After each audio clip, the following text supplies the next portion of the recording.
en particulier, monseigneur. Don Alphonse. Que me voulez-vous, madame? Ce que je vous veux, Don Alphonse, c'est que je ne veux pas que ce jeune homme meure. Il n'y a qu'un instant, vous êtes entré chez moi comme la tempête, irrité et pleurant. Vous vous êtes plaint à moi d'un outrage fait à vous, vous avez réclamé avec injure et cri la tête du coupable, vous avez demandé ma parole ducale qu'il ne sorte pas d'ici vivant, je vous l'ai loyalement octroyé et maintenant, vous ne voulez pas qu'il meure. Par Jésus, madame, ceci est nouveau. Mais je ne veux pas que ce jeune homme meure, monsieur le duc. Madame, les gentilshommes aussi prouvés que moi n'ont pas coutume de laisser leur foi en gage. Vous avez ma parole, il faut que je la retire. J'ai juré que le coupable mourrait. Il mourra. Sur mon âme, vous pouvez choisir le genre de mort.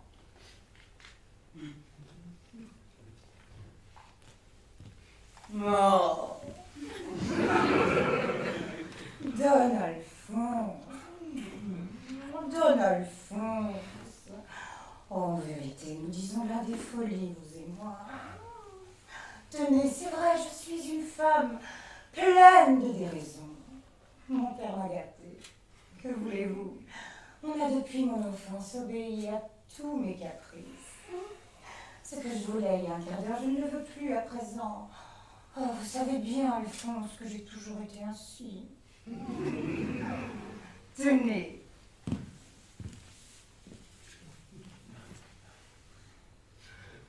Asseyez-vous, là,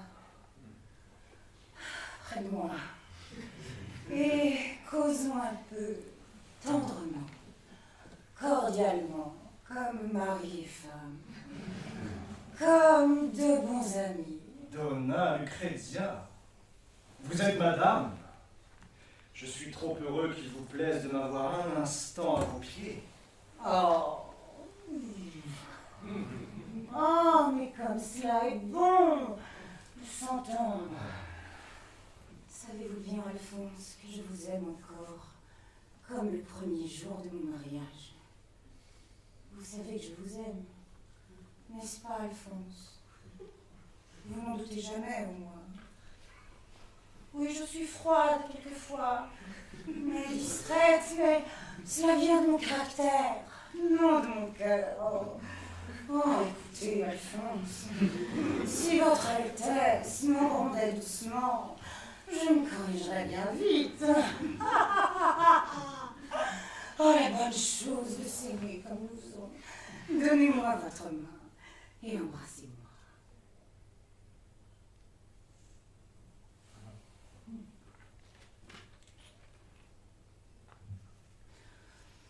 En vérité, j'y songe maintenant. Il est bien ridicule qu'un prince et une princesse comme vous et moi, qui sont assis côte à côte sur le plus beau trône ducal qui soit au monde, et qui s'aiment, aient été sur le point de se quereller pour un misérable petit capitaine aventurier vénitien.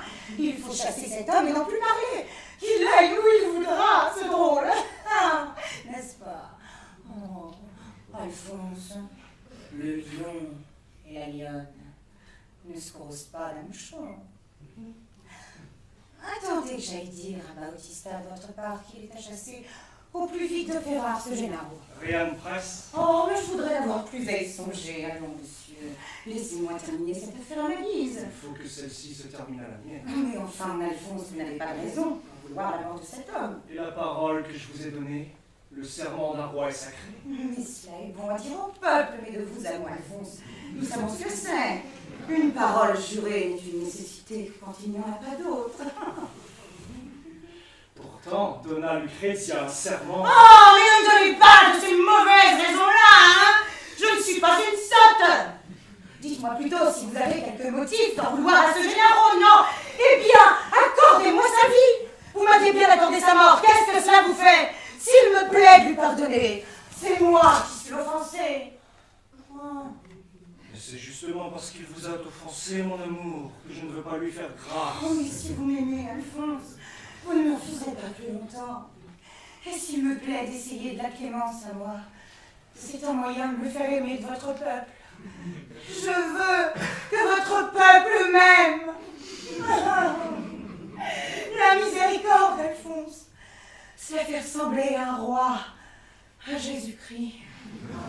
Oh oui, soyons des souverains miséricordieux. Cette pauvre Italie, là, c'est tirant sans nous, depuis le baron vicaire du pape jusqu'au pape vicaire de Dieu. Finissons-en, cher Alphonse. Mettez ce généraux en liberté.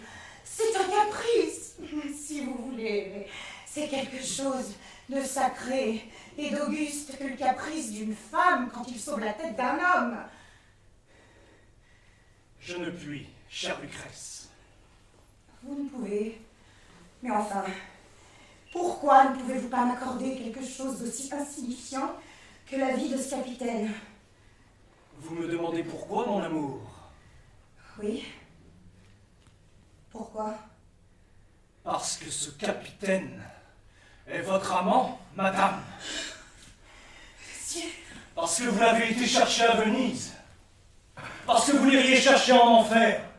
Parce que je vous ai suivi pendant que vous le suiviez.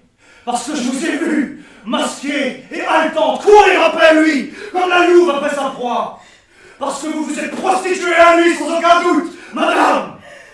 Et parce que c'est assez de honte et d'adultère comme cela.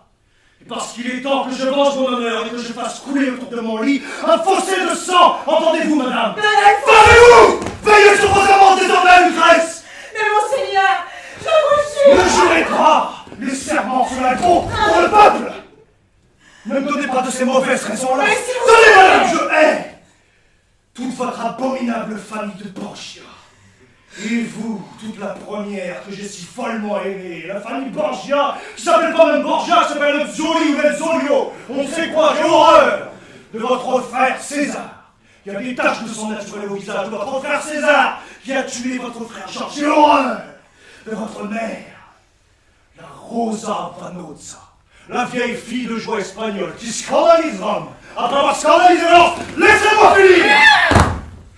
J'ai horreur de votre père, qui est pape et qui a un sérail de femmes comme le sultan des Turpajazet, de votre père, qui est l'antéchrist, de votre père qui peuple le bagne de personnes illustres et le sacré collège de bandits.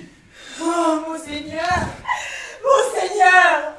Je vous demande à genoux et à main jointe, au nom de Jésus et de Marie, au nom de votre père et de votre mère, monseigneur, je vous demande la vie de ce capitaine.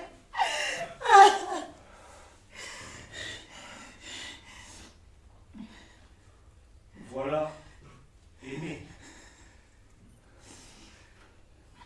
Vous pourrez faire de son cadavre ce qu'il vous plaira, madame, et je prétends que ce soit en une heure. Ah, mais prenez garde à vous! Dans l'Alphonse de Ferrare, mon quatrième mari! Oh, ne faites pas la terrible, madame. Sur mon âme, je ne vous crains pas, je sais vos allures.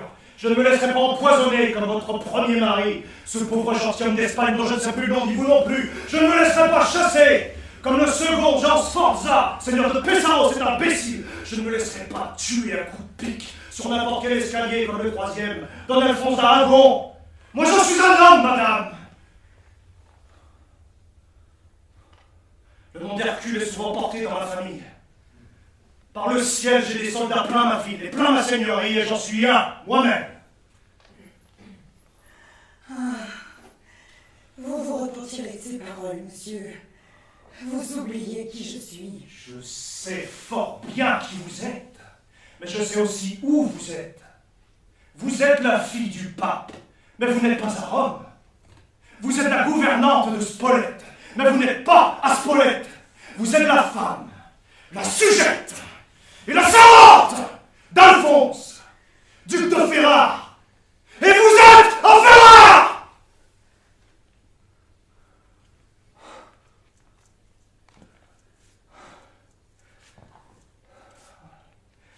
Ah, cela vous étonne.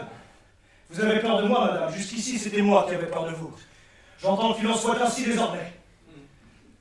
Et pour commencer, voici le premier de vos amants sur lesquels je mets la main. Il mourra. Raisonnons un peu, Don Alphonse. Si cet homme est celui qui a commis envers moi le crime de lèse-majesté, il ne peut être en même temps mon amour. Et pourquoi non? dans un accès de dépit, de colère, de jalousie, car il est peut-être jaloux aussi, lui d'ailleurs, est-ce que je sais? Moi, je veux que cet homme meure. C'est ma fantaisie. J'ai laissé à votre Altesse le choix du genre de mort. Décidez-vous. Oh mon Dieu.